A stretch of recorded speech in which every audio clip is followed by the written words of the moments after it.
tinggal gini aja, tidak ada namanya reklamasi, tidak ada namanya itu perbaikan. Seperti kalau kena airnya, benjol-benjol kayak ada berair itu kayak alergi itu loh. Seperti ini kan rawan. Suatu misal anak-anak masuk ke sini jatuh ke lubang situ yang yaitu saya bilang tadi, masa sih tunggu ada korban jiwa apa segala baru diperhatikan sama pemerintah.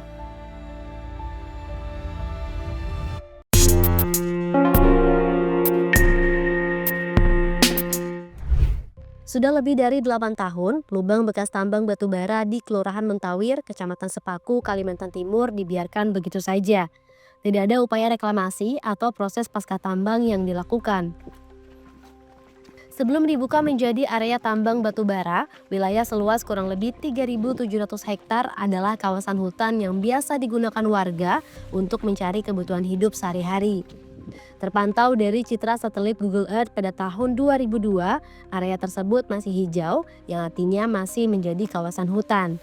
Selang 5 tahun kemudian, terlihat kawasan hutan sudah terbuka menjadi area tambang batu bara.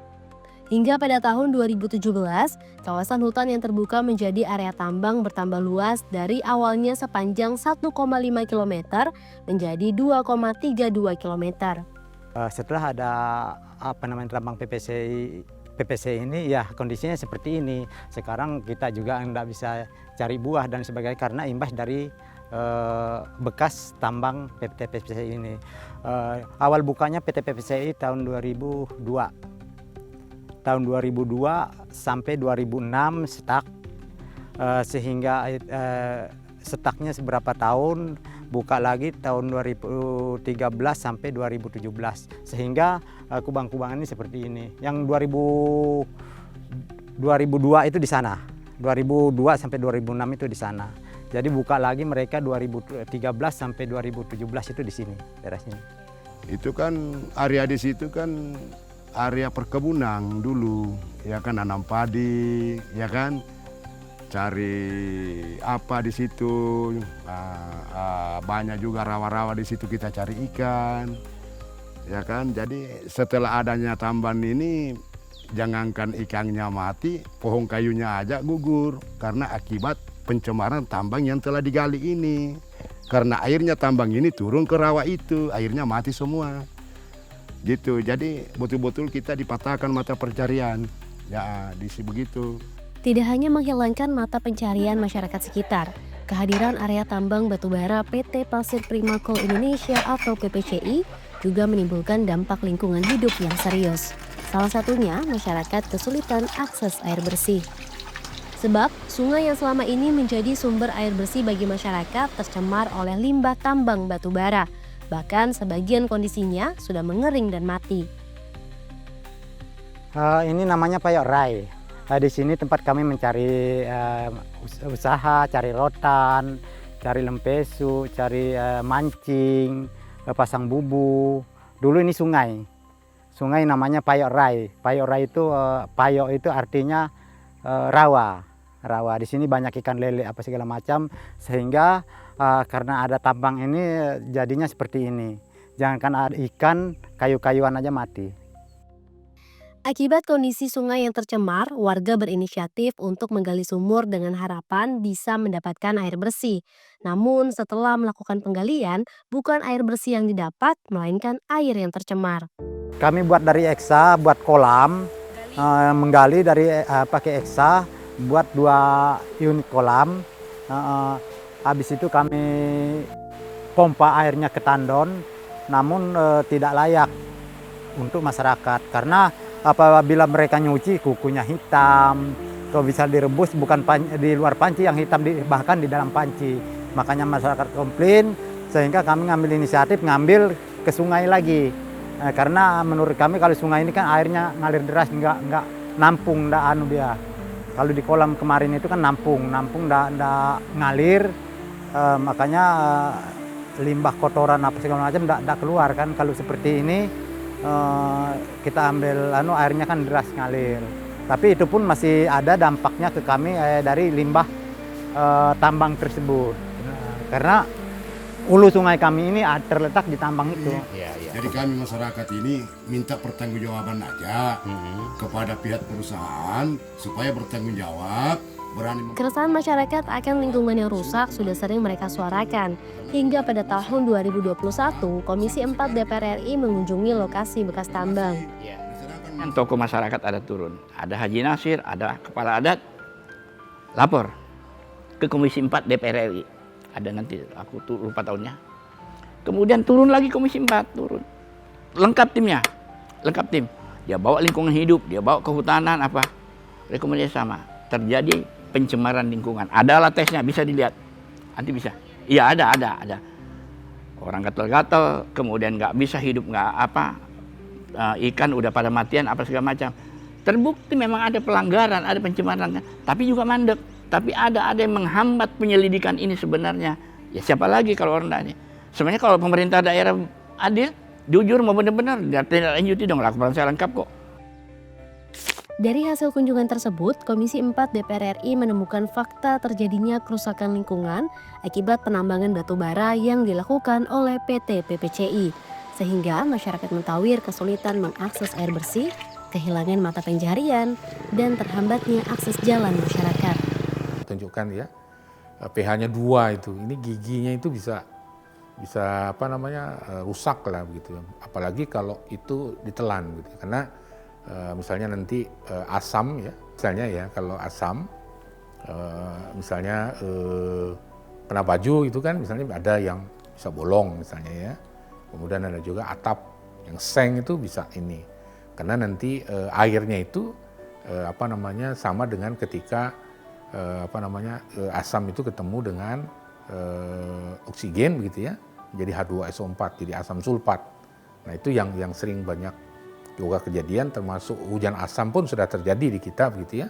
Nah itu yang bisa mengakibatkan dampak negatifnya, baju saja bolong, seng juga bolong begitu. Nah tentu saja juga punya implikasi negatif terhadap manusia seperti itu. Fakta soal kerusakan lingkungan jelas terlihat, tapi hingga saat ini belum ada upaya satupun untuk mengembalikan kondisi lingkungan seperti semula. Yang ada malah masyarakat Mentawir dilaporkan ke pihak kepolisian dengan tudingan pencemaran nama baik.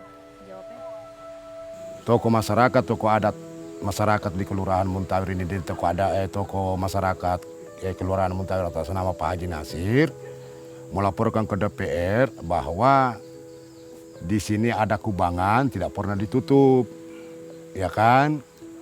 Jadi setelah itu didengar kabar, dia orang ini mungkin tidak terima. Siapa artinya pihak sebelah ini yang tidak bertanggung jawab mungkin kan? Akhirnya dilaporkan balik dilaporkan Pak Adat ini sama Pak Haji Nasir, dipanggillah ke Polda untuk diberikan keterangan. Dilaporkan pencemaran nama baik, diberikan keterangan. Jadi menjawablah tokoh masyarakat ini, tidak mungkin kami tidak melaporkan kalau tidak ada bukti, ya kan? Lama-lama laut itu akhirnya masalah habis, tidak ada lagi juga kelanjutannya begitu. Sebenarnya, pemerintah sudah mengatur soal kewajiban bagi para penambang untuk melakukan reklamasi dan pasca tambang. Tercantum dalam Undang-Undang Nomor 3 Tahun 2020 tentang Pertambangan Mineral dan Batubara Pasal 96B, di mana setiap pemegang izin usaha pertambangan wajib melaksanakan pengelolaan dan pemantauan lingkungan pertambangan, termasuk kegiatan reklamasi dan atau pasca tambang. Reklamasi yang dimaksud ialah menata, memulihkan, dan memperbaiki kualitas lingkungan dan ekosistem agar dapat berfungsi kembali sesuai peruntukannya, termasuk melakukan pengelolaan lubang bekas tambang akhir seperti yang tercantum dalam pasal 99B Undang-Undang Nomor 3 Tahun 2020 tentang Pertambangan Mineral dan Batubara. Sedangkan pasca tambang merupakan kegiatan untuk memulihkan fungsi lingkungan alam dan fungsi sosial menurut kondisi lokal di seluruh wilayah penambangan. Waktu yang dibutuhkan untuk mengembalikan kondisi lingkungan seperti semula tidaklah sebentar. Berdasarkan Peraturan Menteri Lingkungan Hidup Nomor 7 Tahun 2014, waktu yang dibutuhkan untuk pemulihan kawasan konservasi yang sudah beralih fungsi setidaknya memakan waktu hingga 100 tahun lamanya. Sedangkan untuk kawasan hutan, waktu pemulihannya antara 15 hingga 50 tahun. Jika proses reklamasi dan pasca tambang tidak dijalankan, maka para pelaku akan dikenakan sanksi pidana paling lama 5 tahun penjara dan denda paling banyak sebesar 100 miliar rupiah. Ini tercantum dalam pasal 161B Undang-Undang Nomor 3 Tahun 2020 tentang pertambangan mineral dan batu bara. Tak hanya dijatuhi hukuman utama, pelaku tindak pidana juga bisa menerima hukuman tambahan sebagaimana diatur dalam pasal 164 Undang-Undang Akuo. Mulai dari harta yang dimiliki bisa disita, keuntungan yang diperoleh dirampas, dan wajib menanggung biaya yang timbul akibat perbuatannya.